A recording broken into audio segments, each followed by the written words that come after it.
नमस्कार विद्यार्थी मित्रांनो, स्वागत आहे तुमचं GBM अकॅडमी आपल्या यूट्यूब चॅनलवर। सप्टेंबर महिन्याच्या चालू घडामोडीचा हा आपला 10वा व्हिडिओ आहे। मागचे व्हिडिओ जर तुम्हाला बघायचे असतील तर डिस्क्रिप्शन बॉक्समध्ये त्या व्हिडिओची लिंक दिलेली आहे, तर त्यामध्ये तुम्ही बघू शकता। तर मित्रांनो, आज आपण सप्टेंबर महिन्याच्या आजचे जे अतिशय महत्त्वाचे असे 10 प्रश्न आहेत तर ते आपण बघणार आहोत। तर त्यासाठी मित्रांनो व्हिडिओ शेवटपर्यंत बघायचा आहे। चला तर मित्रांनो, प्रश्नांना सुरुवात करूया। प्रश्न क्रमांक पहिला बघा, 5वी जागतिक सागवान परिषद 17 ते 20 सप्टेंबर दरम्यान कोठे आयोजित करण्यात आली? पर्याय काय आहेत बघा, महाराष्ट्र, केरळ, कर्नाटक, तामिळनाडू। आपलं बरोबर उत्तर असणार आहे पर्याय बी, केरळ। प्रश्न क्रमांक दुसरा, महिला बचत गट सदस्यांना ओळखपत्र देणारे भारतातील पहिले राज्य कोणते ठरले आहे? पर्याय काय आहेत, उत्तर प्रदेश, महाराष्ट्र, तामिळनाडू, आंध्र प्रदेश। आपलं बरोबर उत्तर असणार आहे पर्याय सी, तामिळनाडू। प्रश्न क्रमांक तिसरा, महाराष्ट्र लोकसेवा आयोगाच्या सचिवपदी कोणाची नियुक्ती करण्यात आली? पर्याय काय आहेत, डॉक्टर सुवर्णा खरात, सौरभ कटियार, रजनीश सेठ, किशोर दत्तात्रय राजे निंबाळकर। तर आपलं बरोबर उत्तर आहे पर्याय बी, सौरभ कटियार। तर ते आता सध्या मुंबईचे उपजिल्हाधिकारी पण आहेत, हे पण इथं लक्षात ठेवा।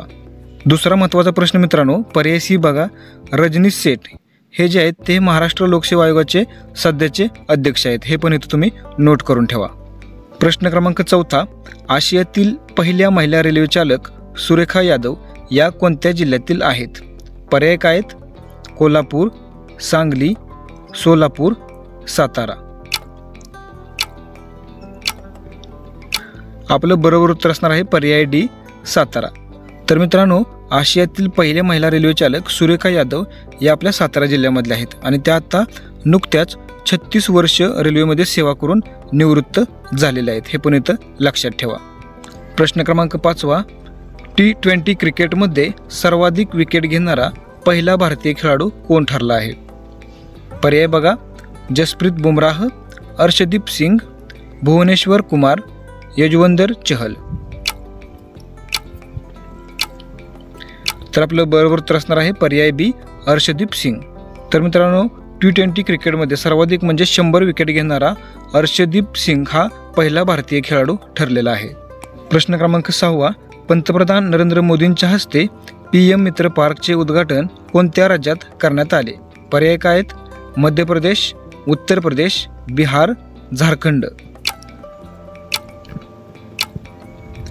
आपलं बरोबर उत्तर असणार आहे पर्याय ए, मध्य प्रदेश।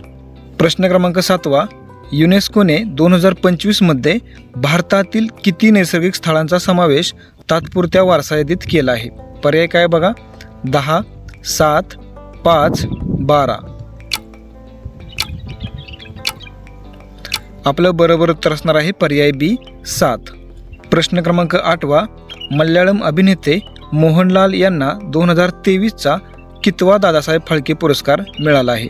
पर्याय काय आहेत, 55वा, 53वा, 54वा, 56वा। आपलं बरोबर उत्तर आहे पर्याय ए, 55वा। प्रश्न क्रमांक 9वा, एक दिवसीय क्रिकेटमध्ये सर्वात जलद शतक करणारी भारतीय खेळाडू कोण ठरली आहे? पर्याय काय आहेत बघा, हरमनप्रीत कौर, स्मृती मानधना, मिताली राज, प्रिया पुनिया। आपलं बरोबर उत्तर असणार आहे पर्याय बी, स्मृती मानधना। आणि आपला प्रश्न शेवटचा, प्रश्न क्रमांक 10वा बघा, कोणत्या राज्यातील धोरडो या गावाला भारताचे नवीन सौर गाव म्हणून पंतप्रधान नरेंद्र मोदींनी समर्पित केले आहे? पर्याय काय आहेत बघा, महाराष्ट्र, गुजरात, कर्नाटक, बिहार। आपलं बरोबर उत्तर असणार आहे पर्याय बी, गुजरात। तर मित्रांनो, गुजरात राज्यामधलं धोरडो या गावाला भारताचं नवीन सौरगाव म्हणून पंतप्रधान नरेंद्र मोदी यांनी समर्पित केलेलं आहे। आणि हे जे धोरडो हे जे गाव आहे ते गुजरात राज्यामधलं 4थं सोलर गाव आहे, हे पण इथं तुम्ही लक्षात ठेवा। व्हिडिओ संपूर्ण बघितल्याबद्दल धन्यवाद मित्रांनो। तुम्हाला जर हा व्हिडिओ आवडला असेल तर लाईक करा, शेअर करा आणि अजून जर तुम्ही आपल्या चॅनलला सबस्क्राईब नसेल केलं तर लवकरात लवकर सबस्क्राईब करून घ्या। चला तर मित्रांनो, भेटूया आपण आता पुढच्या व्हिडिओमध्ये। तोपर्यंत जय हिंद, जय महाराष्ट्र।